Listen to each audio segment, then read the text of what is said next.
In this video, we'll review how to install different styles of trim available for CrownWall. CrownWall panels consist of the panel itself, J-trim, which is used for edges and as a starter trim, F-trim, which is used inside or outside corners, H-trim to connect between each column of panels, and top trim that clips to the top of the panel. J-trim can be used as a starter trim to give a smooth, finished look and on the edges where the end or a window is located.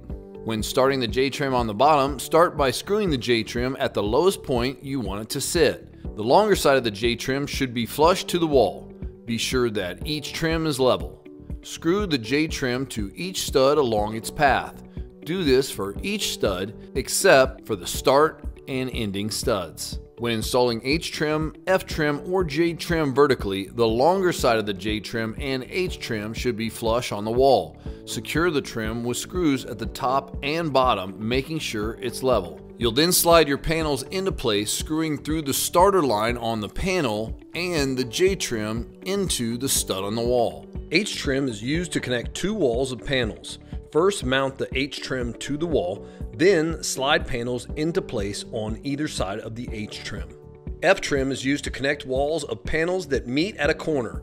First, mount the F-trim to the corner, then slide the panels into place on either side of the F-trim. F-trim can also be used on outside corners as well. Top trim is used for a nice finishing look at the top of the crown wall.